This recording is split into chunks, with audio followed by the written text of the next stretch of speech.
President Yoweri Museveni bwe yali atalaga ebitundu by'e Teso, Lango n'Akyoli, abantu b'omu bitundu bino bamusaba okubateerawo ensako basobole okuzzaawo ente zaabwe ze baafiirwa olw'entalo ezaabaleka nga balira ngalo. I have already got response from Teso and Lango by the leaders, and I'm now instructing the government to plan for it, because it's a big project. Omwaka gw'ebyensimbi 2025-2026 gavumenti yateekamu obumbi 8 ezigenda okuweebwa amaka omutwalo gumu kakaaga mu bitundu by'e Teso, Lango n'Akyoli, era nga bitwogerera bino ssente zamaze dda okutuuka ku akawunti z'abamu ku bantu. Ssaabaminisita Nabbanja olwaleero abadde asisinkanye ababaka ba paalamenti okuva e Teso, Lango n'Akyoli okubasaba okukwatizaako woofiisi okulaba nga bafuna abantu abatuufu abagenda okuganyula mu nteekateeka eno. As of this morning, 2,001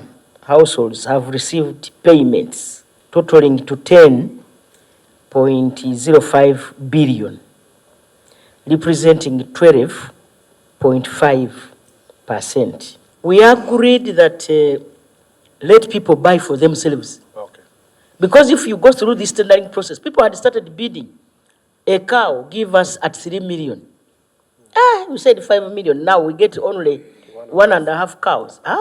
Kyokka ababaka bambuulidde nti mu bitundu ebimu waliyo abakulembeze abatadde amannya ag'ab'enganda zaabwe ku lunkalala. In a cell called Tedam, where a lady called Adongros registered as disabled when she's not, and again registered another member of our family as a formerly abducted youth. How are we going to ensure that we put in very stringent measures to ensure that the beneficiaries really buy the animals? Like for Agago district, the list were selected, beneficiaries were selected during campaigns. And I'm wondering why they have not been uploaded. The beneficiary selection is happening at the parish level.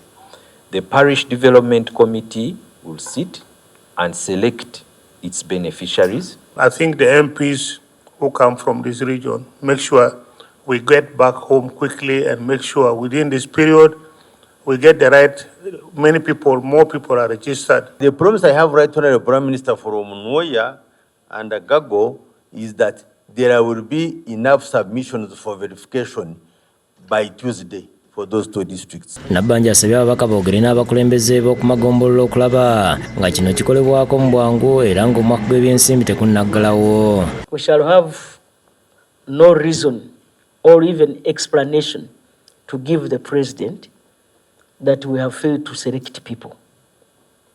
I appeal to you, honorable colleagues and members, to encourage district political leaders, and including yourselves, and the technical teams to expedite the submission and uploading of verified beneficiary data.